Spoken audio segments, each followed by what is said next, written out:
अब आपको समझ में आ गया होगा कि मदरसे के हम्माम में सभी मुफ्ती बरहना हैं। अगर मुफ्ती शमाइल की अल्लाह की ये फ्री विल है तो लानत है ऐसी फ्री विल पर और मुफ्ती साहब के दोगलेपन पर। ये डिबेट दो मुल्हिदों के दरमियान थी, एक जावेद साहब जो बड़े मुल्हिद हैं और दूसरा मुफ्ती शमाइल नदवी जो छोटे मुल्हिद हैं।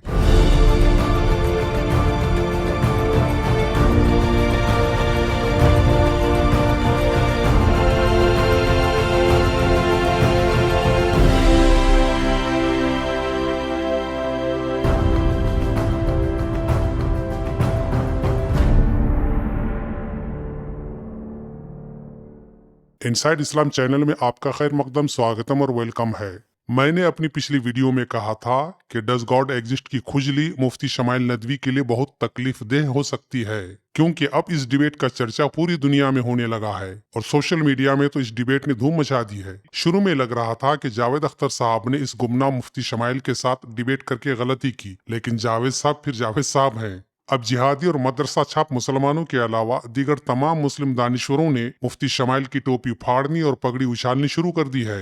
हद तो यह है कि अब बरेलवी और अहले हदीस उलमा भी मुफ्ती शमाइल नदवी पर लान तान भेजना शुरू कर दिया है। कुछ उलमा इस्लाम ने यहाँ तक कहना शुरू कर दिया है कि ये डिबेट दरअसल दो मुल्हिदों के दरमियान थी, एक जावेद साहब जो मुकम्मल मुल्हिद हैं और दूसरा मुफ्ती शमाइल नदवी जो आधे मुल्हिद हैं। इस पर दलील ये दी जा रही है कि मुफ्ती शमाइल नदवी मातुरिदी मकतबा फिक्र यानी मातुरिदी स्कूल ऑफ थॉट के मुकल्लिद हैं और मातुरिदी स्कूल ऑफ थॉट अल्लाह की सिर्फ 8 सिफतों को मानता है और बाकी दीगर वो तमाम सिफात जो कुरान और हदीस में अल्लाह के लिए हैं, उन तमाम सिफतों को मातुरिदी फिरका नहीं मानता है और ये भी इल्हाद है। क्योंकि जिस तरह अल्लाह के वजूद को तस्लीम ना करना इल्हाद है, उसी तरह अल्लाह की किसी खास सिफत को तस्लीम ना करना भी इल्हाद है। खैर, ये भी एक दिलचस्प मौजू है जिस पर हम बाद में रोशनी डालने की कोशिश करेंगे। तकरीबन सभी ने इस बात की तारीफ की है कि ये एक मुहज़्ज़ब और सिविलाइज्ड डिबेट थी।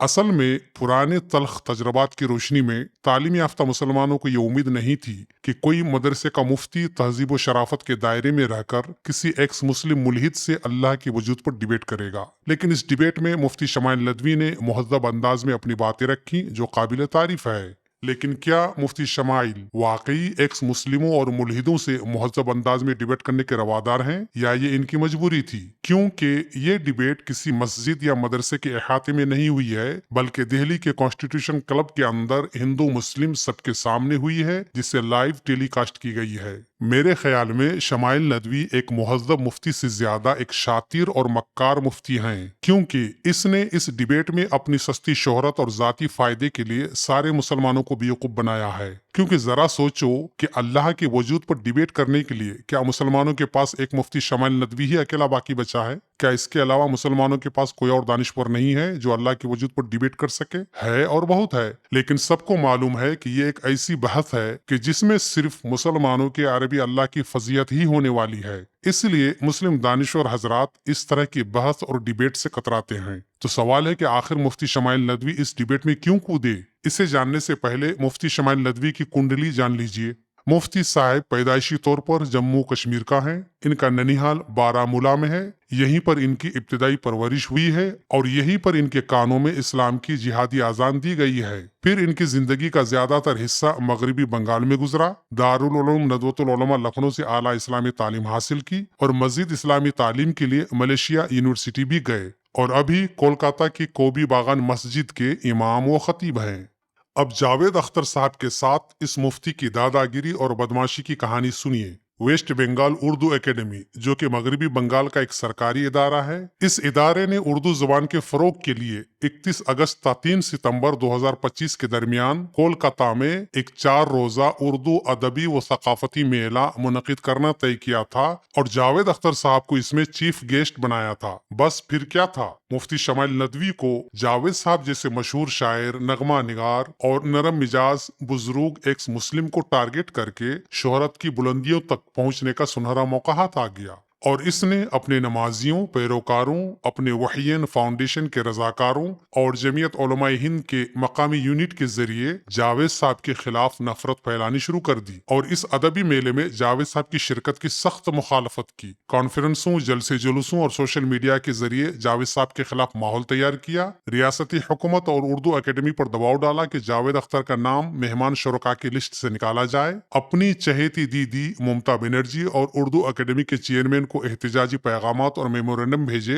اور بائیکاٹ کی دھمکی وغیرہ دی۔ آخرکار مفتی شمائل اور ان جیسے جہادی مسلمانوں کی دادا گیری کی وجہ سے یہ ادبی میلہ خالص ادبی محفل کے بجائے ایک نظریاتی اور اسلامی بحث کا مرکز بن گیا، جہاں ایک طرف لبرل طبقے نے جاوید اختر کا دفاع کیا، وہی ان مذہبی تنظیموں نے اسے اردو کی مذہبی و تہذیبی شناخت کے تحفظ کی جنگ قرار دیا، جس کی وجہ سے اردو اکیڈمی نے مجبوری میں آ کر اس ادبی میلے کو کینسل کر دیا۔ اور پھر اس کے بعد مفتی شمائل وغیرہ نے جاوید صاحب کو اللہ کی وجود پر ڈیبیٹ کے لیے خوب اکسایا اور جاوید صاحب کو بار بار چیلنج کیا، اور اس طرح تقریباً 3 مہینے کے بعد یہ ڈیبیٹ ہوئی۔ تو دراصل جاوید صاحب کو اللہ کی وجود پر ڈیبیٹ کرنے کا کوئی شوق نہیں تھا، انہیں مجبور کیا گیا اور اتنا ستایا گیا کہ آخر میں بزرگ اور کمزور ہونے کے باوجود انہیں ڈیبیٹ کرنی پڑی۔ اس سے آپ اندازہ لگا سکتے ہیں کہ یہ مفتی کتنا شریف اور مہذب ہیں۔ مغربی بنگال کی اردو اکیڈمی ایک سرکاری ادارہ ہے جس کے اخراجات بھارت کے ہندو، مسلم، سکھ، عیسائی سب کے پیسوں سے پورے کیے جاتے ہیں۔ تو اس مفتی اور ان جیسے دیگر جہادی مولویوں اور مفتیوں کا کیا حق ہے کہ یہ سرکاری اداروں کی کام کاج میں مداخلت کرے؟ کیا یہ دارالعلوم دیوبند کا پروگرام تھا؟ کسی مسجد کے انتظامیہ یا کسی مسلم تنظیم نے اگر جاوید صاحب کو بلائی ہوتی تو مفتی جی کے احتجاج کا کوئی جواز نکل سکتا تھا، لیکن میرے بھائی یہ تو ایک سیکولر ملک کا سیکولر سرکاری ادارہ ہے اور اردو کا میلہ ہے، نہ کہ کسی اسلامی شریعہ کا میلہ۔ پھر بھی یہ گنڈا گردی۔ اردو زبان کب سے مسلمانوں کی ملکیت بن گئی ہے کہ جس میں کوئی اردو کا ملحد شاعر اور ادیب شریک نہیں ہو سکتا ہے؟ کیا یہ پاکستان یا بنگلہ دیش ہے یا بھارت ہے؟ اور اسی سے آپ اس مفتی کی ہپوکریسی اور دوگلے پن کا اندازہ لگا سکتے ہیں کہ یہ جناب ڈیبیٹ میں فری ول کی لچھےدار باتیں کر رہے تھے اور اس پر طرح طرح کی مثالیں دے رہے تھے، جس سے سب کو لگ رہا تھا کہ ارے واہ، اسلام کا اللہ کیا زبردست ہے کہ اس دنیا میں اس نے سب کو فری ول دے رکھی ہے۔ لیکن مفتی جی کے اللہ کی یہ کیسی فری ول ہے کہ جاوید صاحب اپنے ہی سیکولر ملک بھارت میں اور اپنے ملک کے ایک سرکاری ادارے کے دعوت پر اردو کے ادبی میلے میں شرکت نہیں کر سکتے ہیں؟ یہ کیسی فری ول ہے؟ ذرا مفتی صاحب وضاحت کریں گے؟ مغربی بنگال کی حکومت کو اور اردو اکیڈمی کے ذمہ داروں کو مفتی شمائل ندوی کے اللہ کے آگے مجبوری میں جھکنا پڑا اور اس پروگرام کو کینسل کرنا پڑا، صرف اس لیے کہ اس میں شرکت کے لیے جاوید صاحب کو چیف گیسٹ بنایا گیا تھا۔ یہاں مفتی جی کے اللہ کی فری ول کہاں گئی؟ تم نے خود سب کے سامنے بار بار اعلان کیا نا کہ اللہ نے سب کو فری ول دے رکھی ہے اور اللہ اس دنیا میں سب کا ٹیسٹ لے رہا ہے اور مرنے کے بعد سب کا حساب کتاب ہوگا۔ تو جاوید صاحب کو اس ادبی میلے میں شریک ہونے دیتے تاکہ تمہاری اللہ کی دی ہوئی فری ول ان کی کچھ تو کام آتی۔ آخر اللہ تو ٹیسٹ لے رہا ہے نا، تو جاوید صاحب کا ٹیسٹ ہونے دیتے۔ لیکن یہ کیا کہ تمہارے اللہ نے تو جاوید صاحب کو ایگزام ہال میں گھسنے ہی نہیں دیا اور زبردستی انہیں مین گیٹ سے باہر کر دیا۔ تو اب جاوید صاحب اگر ناراض ہو کر دنیا کے سامنے اللہ کے زور زبردستی اور اللہ کے ظلم و ستم کی شکایت کر رہے ہیں تو کیا غلط کر رہے ہیں؟ وہ تو شکایت کریں گے نا کہ میرے ساتھ اللہ میاں نے بہت زور زبردستی اور منمانی کی ہے اور ابھی بھی کر رہا ہے۔ مفتی جی، تم نے ڈیبیٹ میں صرف لوگوں کو دھوکہ دینے کے لیے فری ول کا سوچا چھوڑا تھا، حالانکہ تمہیں خوب معلوم ہے کہ تمہارا اللہ جبار ہے، یعنی سب کے ساتھ جبر کرنے والا، سب کے ساتھ زبردستی کرنے والا۔ تمہارا اللہ قہار ہے، یعنی سب پر قہر ڈھانے والا۔ تو ایسا اللہ بھلا کسی کو فری ول کیسے دے سکتا ہے، اور وہ بھی کافروں اور مشرکوں کو؟ اس نے تو جاوید صاحب کو اتنی بھی فری ول نہیں دی کہ وہ اردو کے ادبی میلے میں شرکت کر سکے۔ کتنی پیاری ہے آپ کی فری ول! اگر مفتی شمائل کے اللہ کی یہ فری ول ہے تو لعنت ہے اسی فری ول پر اور مفتی صاحب کے دوغلے پن پر۔ وہ تو غنیمت ہے کہ معاملہ صرف اردو میلے تک ہی رک گیا، ورنہ مفتی شمائل ندوی اور جمعیت علماء ہند اور ان کے جہادی ٹولے کل اس بات پر بھی احتجاج کر سکتے ہیں کہ جاوید اختر صاحب کو بھارت سے نکال دو، کیونکہ ان سے بھارت کے بھگوان کو ٹھیس پہنچے یا نہ پہنچے، لیکن سمندر پار سعودی عرب کے عربی اللہ کو ٹھیس ضرور پہنچتی ہے۔ اور جاوید صاحب جب مسکرا کر اس کے وجود پر سوال کرتا ہے تو جاوید صاحب کی یہ مسکراہٹ اسے دیکھی نہیں جاتی۔ ये अरबी अल्लाह भी कितना नरम और नाजुक है ना कि उर्दू के अदबी मेले में जावेद साहब की शिरकत से डर जाता है। तारीख में इतने नाजुक अल्लाह के बारे में हमने कभी नहीं पढ़ा। और ये कितनी मज़ाक़ खेज़ बात है कि जिस अल्लाह की दुहाई देकर कोलकाता के अदबी प्रोग्राम को कैंसिल किया गया, उसी अल्लाह का वजूद साबित करने के लिए 3 महीने के बाद डिबेट भी हुई। यानी इस डिबेट से पहले मुफ्ती शमाइल नदवी के अरबी अल्लाह का वजूद हवा में मुअल्लक था। अब आपको समझ में आ गया होगा कि मदरसे के हम्माम में सभी मुफ्ती बरहना है, इसलिए जाहिर को देखकर धोखा मत खाओ। इस डिबेट के बाद सोशल मीडिया में मुफ्ती शमाइल की कुछ वीडियोस मंजर आम पर आने के बाद संजीदा मुसलमानों को भी मुफ्ती शमाइल की सोच पर तशवीश होने लगी है। जरा ये वीडियो देखिए। याद रखें, इस मुल्क में हमारा अप्रोच गलत रहा, हमने गलत अप्रोच इख्तियार किया। वह गलत अप्रोच क्या है मुफ्ती साहब जरा हमें बताएंगे, और ये भी बताने की जहमत करना कि फिर सही अप्रोच क्या है। हम ये कहते फिरते रहे कि हमारा वतन हमारे दीन से ज्यादा मुकद्दस है। मुफ्ती साहब ये बात किसने कही है, जरा इसका प्रूफ दे सकते हो? आप खुलेआम इतना बड़ा झूठ बोलोगे, हमें इसका अंदाजा ना था। हमने ये एतराफ किया कि सेक्युलर निजाम हमारे निजाम से ज्यादा मुकद्दस है। हम कुफरी अल्फाज कहते रहे। तो मुफ्ती जी ये बताइए कि फिर इस मुल्क भारत में सेक्युलर निजाम नहीं तो फिर क्या इस्लामी निजाम नाफिज किया जाए? हम ऐसे अल्फाज और ऐसे जुमले अपनी जुबान से निकालते रहे कि फुला दरबार से जो फैसला हो जाएगा हम खामोशी से तस्लीम कर लेंगे। क्या फुला दरबार अगर शरीयत के खिलाफ हुक्म दे, क्या तुम तस्लीम करोगे? क्या तुम तस्लीम करोगे?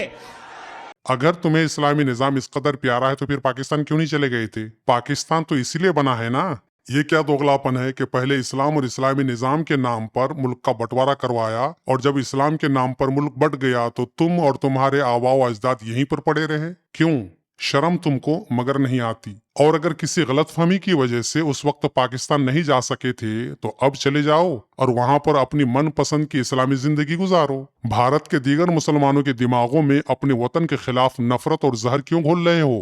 तो सुना अपनी इस मुफ्ती की जहरीली और दोगली बातें। यही वजह है कि अब टीवी चैनल वालों ने भी इसे मुल्क के मुसलमानों के लिए जाकिर नाइक की तरह खतरनाक बताने लगा है। और पता नहीं मुझे अभी से क्यों लगने लगा है कि शायद मुफ्ती शमाइल साहब ज्यादा मुद्दत तक भारत में अपनी तशरीफ रखना पसंद नहीं करेंगे और भारतीय मुसलमानों को चूना लगाकर मलेशिया या कतर या बांग्लादेश वगैरह में जाकर अपनी 100% इस्लामी जिंदगी गुजारेंगे, जहां इनका पुरजोश इस्तकबाल किया जाएगा और मुस्लिम नौजवानों को इस्लामी जिहाद के रास्ते पर ढकेलने के लिए इनका खूब इस्तेमाल किया जाएगा।